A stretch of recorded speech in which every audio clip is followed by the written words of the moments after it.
When I was sick, my cousin refused to help me, claiming he had his own life. So, I stopped paying his rent, and now he's freaking out.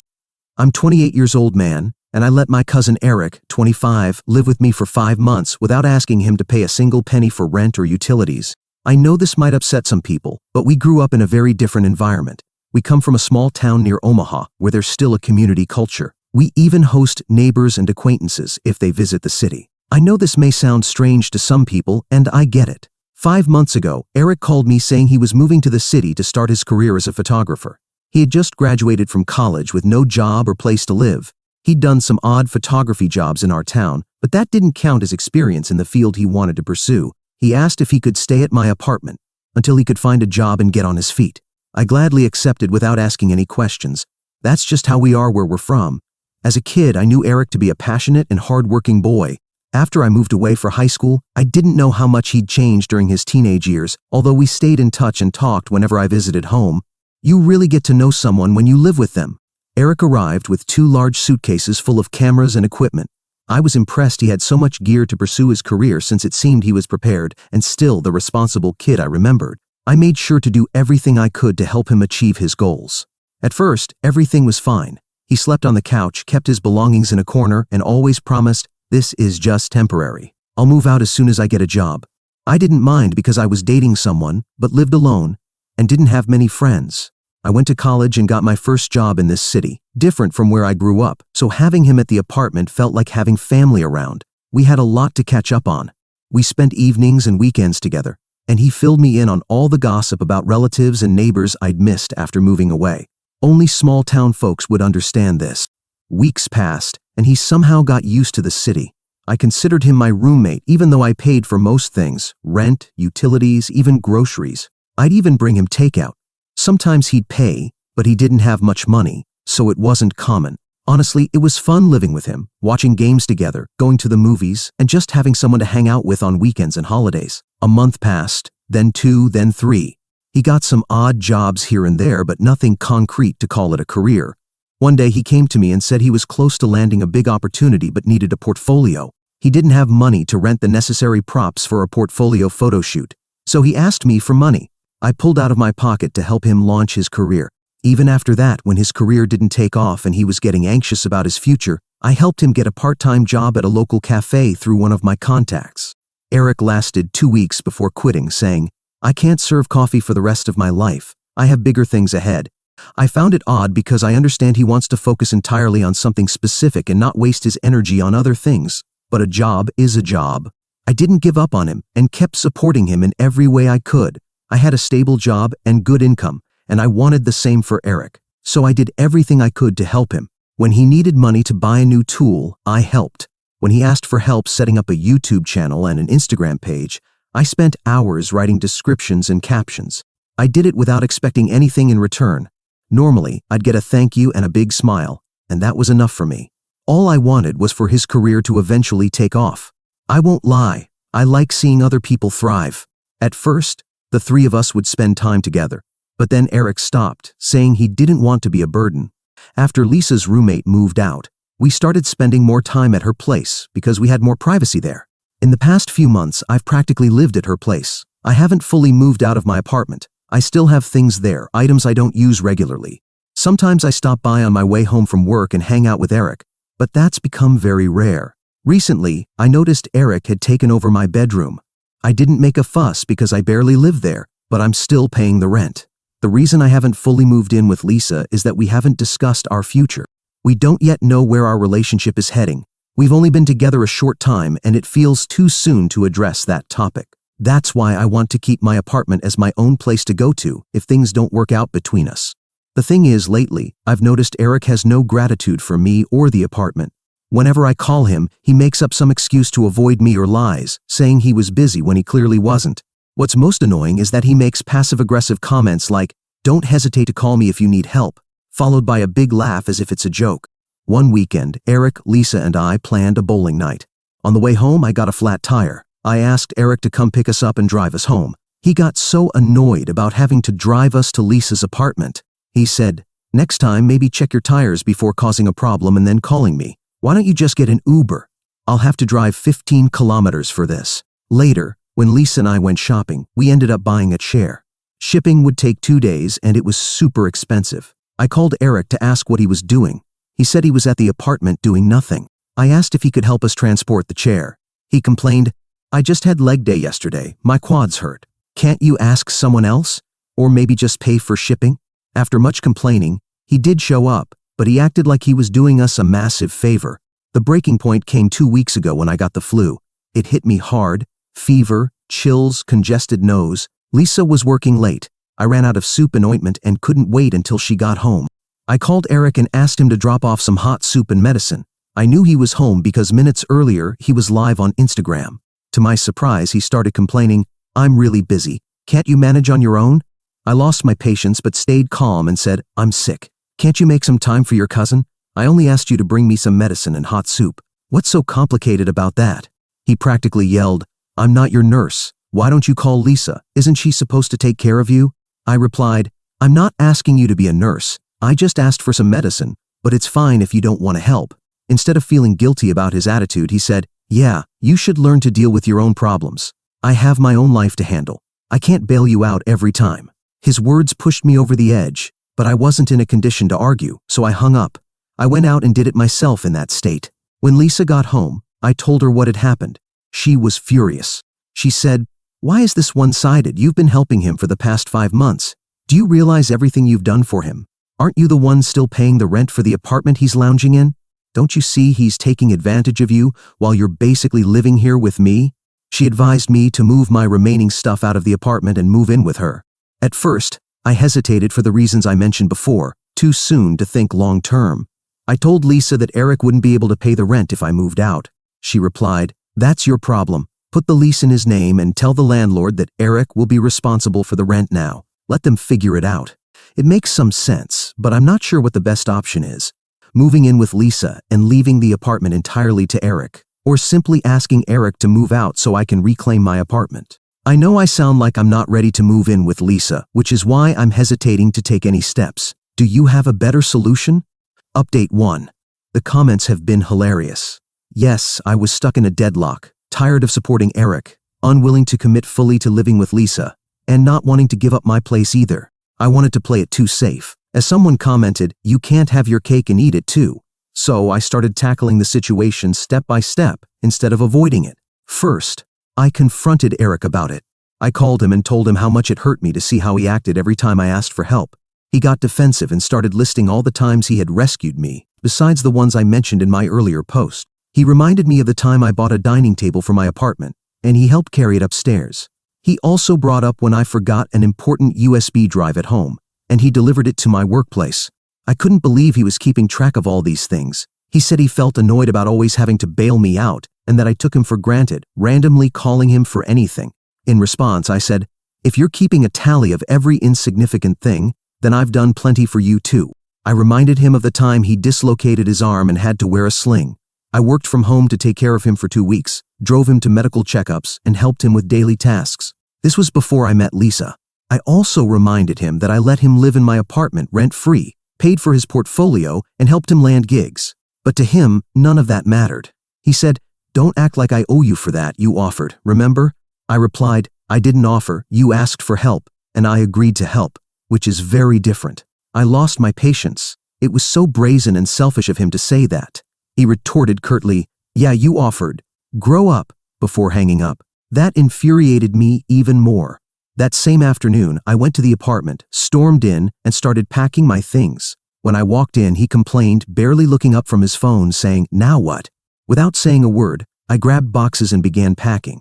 He put his phone down, scoffed, saying, "How dramatic," and quickly went into the bedroom, which, by the way, was mine. I still had my belongings in that room. Instead of banging on the door, I called my landlord and put him on speaker. I told him I was vacating the apartment. I had already sent the official 1-month notice via email, and as of now, he was free to make a new contract with Eric or do whatever he saw fit. Hearing this, Eric came out of the room. Maybe now he realized he was in trouble. He kept asking if I was serious. I told him yes, every word. I went into the bedroom, packed my things, took photos of my furniture, and listed them for sale. His tone changed quickly, and he asked for more time to reorganize his life. I replied, "You've had all the time in the world. From now on, you're on your own." I'm tired of paying rent for a place I don't live in. The landlord will contact you for the process, and the furniture will be picked up in a few days." Instead of taking responsibility for everything that was happening, he tried to turn it around, saying I was taking things too far. His tone was ridiculously irritating, especially when he tried to dissuade me, saying, "Don't do this, please, and if things don't work out with Lisa, you're going to need this place as a fallback."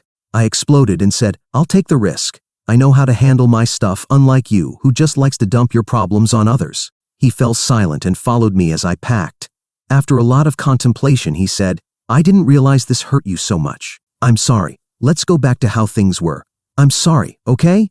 I told him it doesn't matter anymore. That ship has sailed. You can't treat people like trash and then expect them to help you when you need it. He looked worried and said, "You know I can't afford the rent alone. I need help to keep living here.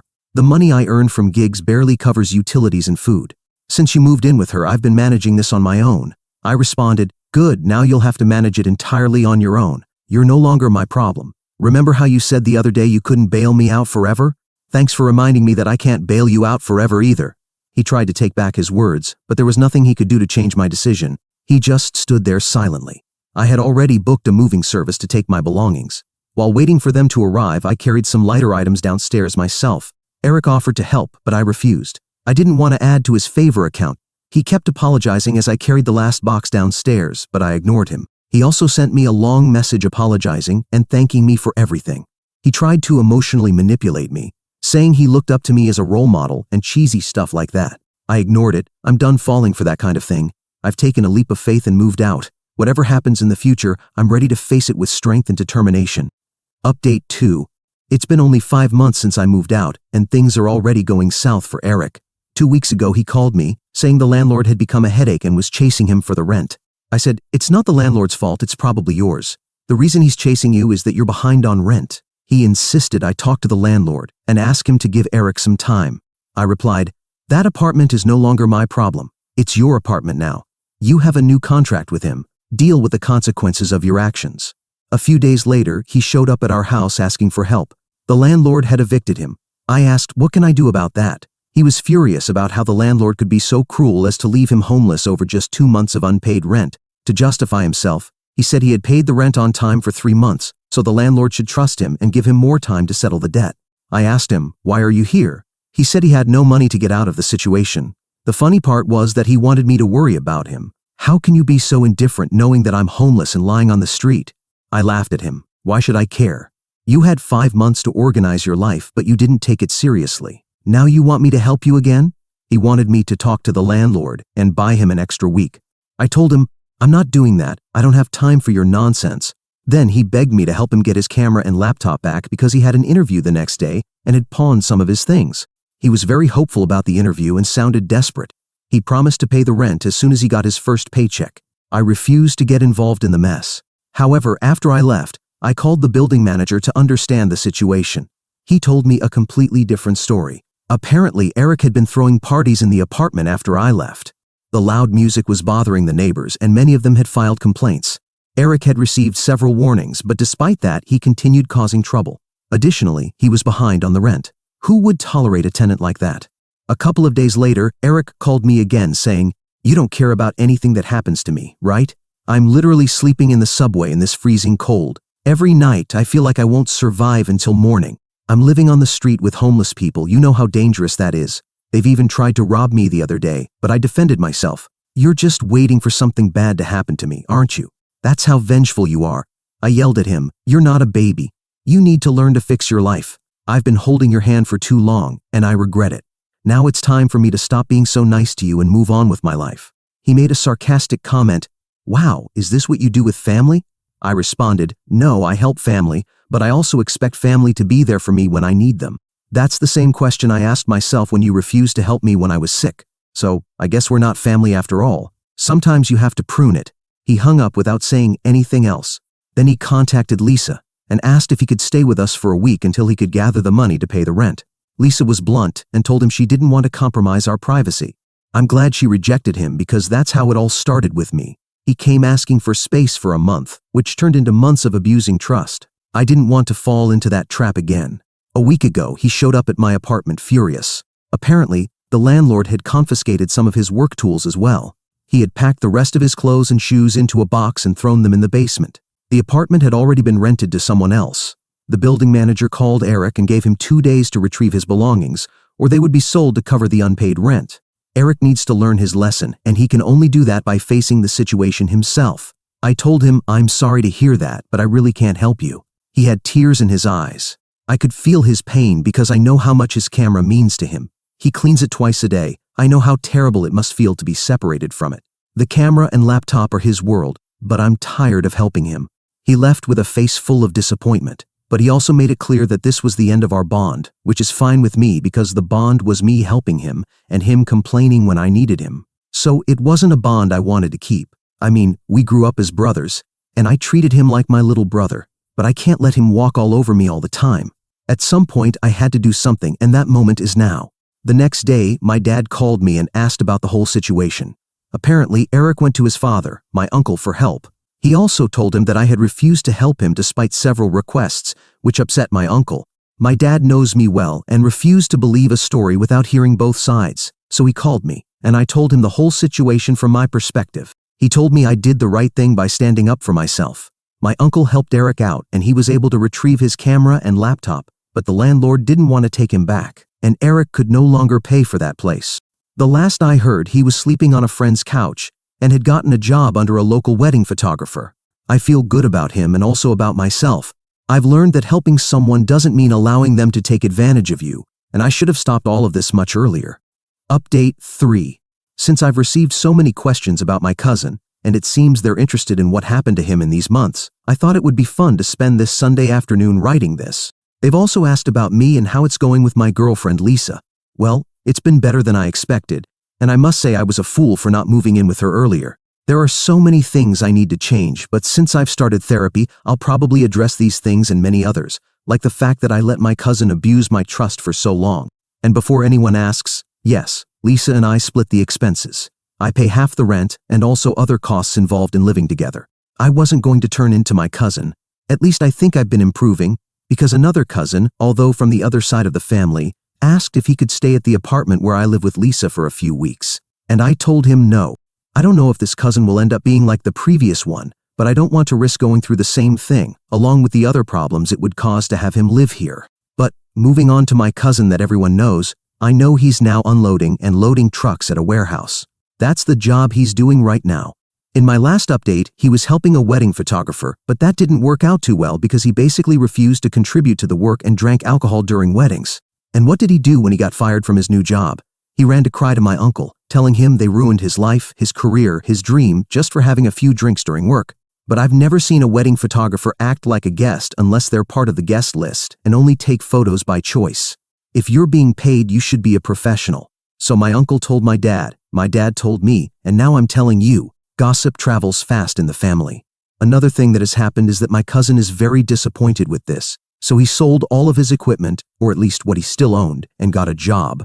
He's been hopping from one job to another, but from what I know, he's been at the warehouse the longest. Some people in the family think he sold everything because he had nowhere to live and needed the money, since according to them, the friend who lent him the couch for a while also got tired of him. Of course, the most surreal thing that happened with my cousin is that for a while, he was dating a girl. I don't know how long they were together, to be honest, but it all ended because of a housing issue too. It turns out my cousin wanted to move in with her. I don't know if she knew what happened with me or with her friend, or if she just saw red flags that I completely ignored, but she told him she wasn't ready for him to move in with her. In the end, he broke up with her. His excuse to the family, when he revealed he wasn't with her anymore, was that women nowadays aren't ready for commitment. To my cousin, he's a great catch, but there are no women who want to take the next step and settle down. But even my uncle, who had met his now ex-girlfriend and approved of her, doesn't think that's true. It's clear that he needed a new place, and that's why he wanted to take the next step. I saw my cousin at a family gathering when we both returned to our hometown, but we haven't exchanged more words beyond a cordial greeting, and I don't think there's much more to say than that.